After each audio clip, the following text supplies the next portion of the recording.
Esse vídeo é para todas as pessoas que conhecem ou são responsáveis por alguém que esteja no espectro autista ou quaisquer outros transtornos globais de desenvolvimento e que, apesar de terem uma indicação médica para a realização de um tratamento multidisciplinar, o plano de saúde tenha negado a cobertura. A proposta desse vídeo é te informar de forma simples e objetiva como o judiciário tem julgado essas questões envolvendo esse tema e o que você precisa saber para conseguir uma decisão favorável, tudo com base na mais recente decisão do STJ de março desse ano.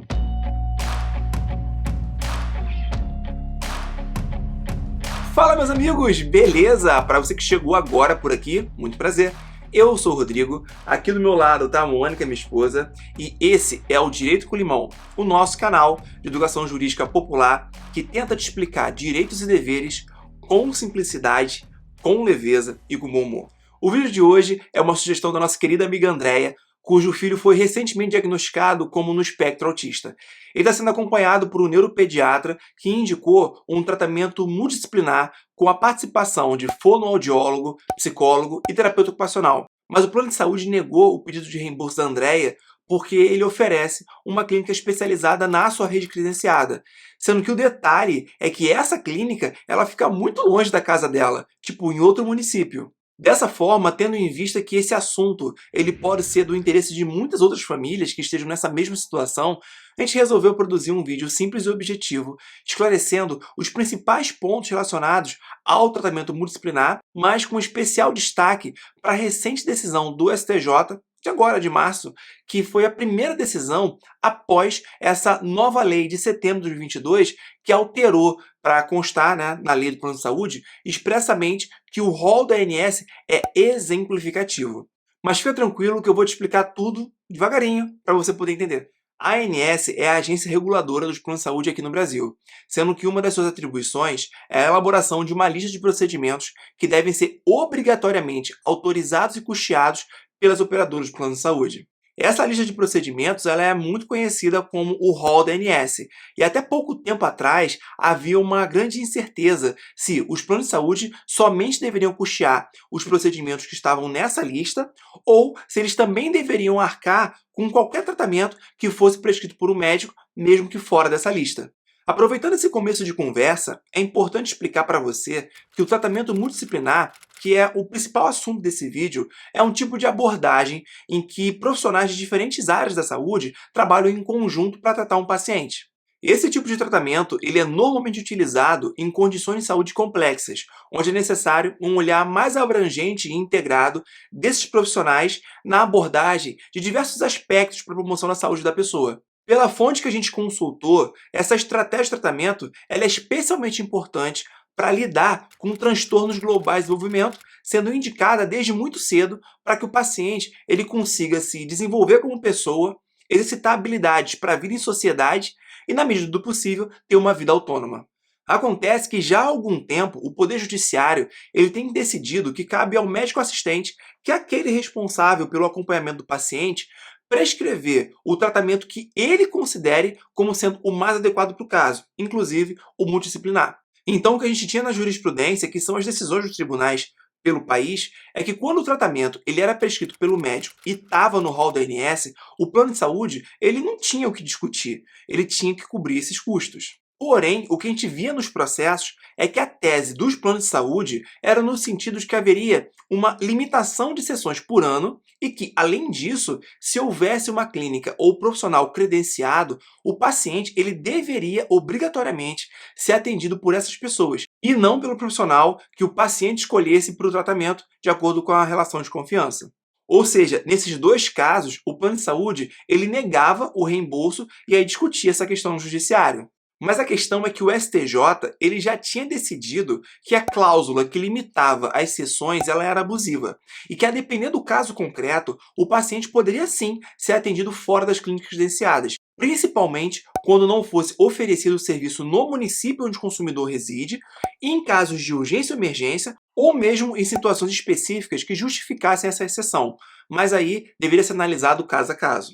A terceira situação muito comum nos contratos de plano de saúde, que foi objeto de muita discussão, principalmente no último ano, foi se os tratamentos que não estavam no listado, no famigerado rol da ANS, seriam ou não de cobertura obrigatória. Isso porque, segundo as operadoras, médicos estavam prescrevendo tratamentos experimentais e que não tinham qualquer evidência científica de eficácia, o que, na ótica dos planos de saúde, não poderia ocorrer porque traria uma incerteza quanto aos riscos que estavam sendo analisados naquele contrato de seguro. Por outro lado, os consumidores alegavam que o processo para incorporar um procedimento na lista do ANS era excessivamente demorado, burocrático e que muitos tratamentos com eficácia comprovada estavam sendo negligenciados por pressão política de representantes do plano de saúde em detrimento da vida e da qualidade de vida desses pacientes. Foi nesse contexto de discussão que, em junho de 2022, o STJ analisou os argumentos das operadoras e dos consumidores e, principalmente, o que estava escrito na própria lei do plano de saúde para decidir, ao final, que o rol da ANS era taxativo. Ou seja, as operadoras só estariam obrigadas a custear os procedimentos e eventos que estivessem nessa lista. Essa decisão, apesar de estar alinhada com a lei, ela deu origem a uma grande mobilização popular, razão pela qual, pouco tempo depois, o Congresso Nacional editou a Lei 14.454 em setembro de 2022, que indicou textualmente que o rol da ANS ele era exemplificativo. Além de dizer que esse rol ele era exemplificativo, essa nova lei estabeleceu critérios para a cobertura de tratamentos de saúde que não estivessem incluídos nesse rol. E isso significa que, para os tratamentos que não estão nessa lista, o plano ele só deve autorizar os procedimentos que possuem comprovação científica da sua eficácia ou, caso exista algum tipo de recomendação da sua utilização desse tratamento por órgãos nacionais e internacionais. Pessoal, eu parei esse vídeo rapidinho para te lembrar de deixar um like aqui para ajudar a gente e de compartilhar esse conteúdo com alguém que possa se interessar por esse assunto ou esteja precisando dessa informação, beleza? Agora vamos voltar para o conteúdo. Queridos, com a mudança na lei, o STJ ele teve que rever o seu posicionamento. Na verdade, ele não reviu o posicionamento, porque continua o mesmo. Porque o que mudou foi o parâmetro da decisão, que foi a lei. Então, para os casos até setembro de 2022, o rol vai ser taxativo. Já para os casos a partir de setembro de 2022, ele vai ser exemplificativo. Agora, em março de 2023, chegou ao STJ um caso onde se discutia a cobertura de um tratamento de musicoterapia e o reembolso integral de despesas que foram feitas fora da rede credenciada para uma criança que estava no espectro autista. Apenas para colocar em perspectiva, o TJ de São Paulo determinou a cobertura de todo o tratamento multidisciplinar e o reembolso integral, sendo que o recurso do plano de saúde foi apenas para contestar essa parte da musicoterapia e do reembolso integral.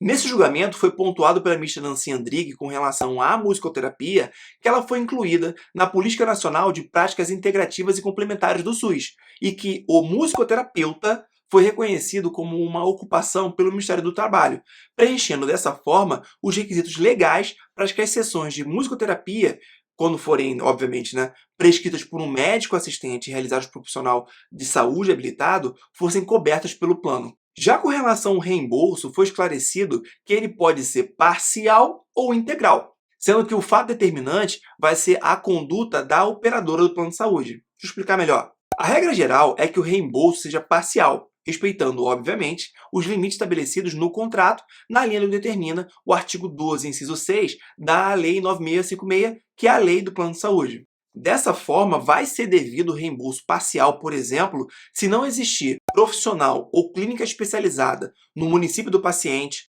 quando há profissional ou clínica, mas não há vaga ou uma fila de espera, ou mesmo situações de urgência e emergência do procedimento. A ideia, pessoal, é que não haja um prejuízo ou interrupção no tratamento do paciente. Por outro lado, se o procedimento está previsto na lista da ANS, portanto coberto pelo contrato, e o pedido ele não é deferido no prazo regulamentar, ou se é indevidamente indeferido, ou até mesmo se há uma liminar determinando o seu custeio, todas as despesas para a continuidade desse tratamento de saúde, elas devem ser integralmente reembolsadas de acordo com a jurisprudência. E lembrando que esse reembolso tem que ser pago no prazo de até 30 dias do pedido. Inclusive, nesse julgamento, foi destacada a importância das terapias multidisciplinares e o fato da ANS ter publicado uma nova resolução, anota aí, a RN 539 em 2022, que ampliou as regras de cobertura assistencial para o transtorno do espectro autista. Nessa mesma linha, foi reforçada a obrigatoriedade da cobertura de quaisquer métodos ou técnicas indicadas pelo médico para os casos de transtornos globais de desenvolvimento. Então, pessoal, para resumir, atualmente, os principais tratamentos multidisciplinares conduzidos por psicólogos, fonoaudiólogos, terapeutas ocupacionais, fisioterapeutas e musicoterapeutas são de cobertura obrigatória pelos planos de saúde. Detalhe, com sessões ilimitadas e independente do método escolhido, que pode ser o Padovan, o ABA, o MIG, enfim, muitos outros. Então, se o procedimento estiver na lista da ANS, ele vai integrar o contrato e, por isso, é de cobertura obrigatória. Já se ele não estiver na lista, vai ser necessário ou a comprovação científica da sua eficácia ou a existência de uma recomendação de órgãos nacionais e internacionais para sua aplicação. E é por esse motivo que é essencial que o médico responsável pela prescrição desse tratamento elabore um laudo o mais completo possível sobre quem é o paciente, qual a sua condição de saúde, quais são os tratamentos indicados e quais são os riscos caso haja a demora para o seu início. Já para os tratamentos menos comuns, é importante que você solicite ao profissional um embasamento técnico por escrito para a indicação daquele tratamento, porque essa informação vai ser fundamental caso seja necessário entrar com uma eventual ação judicial. Pessoal, a Mônica e eu esperamos que esse vídeo tenha agregado algum conhecimento para vocês no que diz respeito ao tratamento multidisciplinar, especialmente como essa questão tem sido decidida pelo judiciário. E como a gente mencionou no início desse vídeo, esse foi um conteúdo mais objetivo, mais simples. Então é bem provável que haja algum ponto que não tenha ficado muito claro. Então fica bem à vontade para deixar aqui nos comentários a sua pergunta ou mandar um direct pra gente aqui no nosso perfil. A gente vai ficar muito feliz, muito contente em tentar esclarecer a sua dúvida. Muito obrigado pela força de sempre. Lembre-se de deixar um like, de compartilhar esse vídeo com alguém que possa se interessar por esse assunto. E além disso, eu vou aproveitar para te convidar a se inscrever aqui no canal para dar uma força para a gente. Como vocês podem ver, a gente está bem no começo. E aí a gente vai ter mais força, mais ânimo para dar continuidade, para prosseguir com esse projeto de educação jurídica popular. Um forte abraço, um super beijo e até o próximo vídeo. Tchau!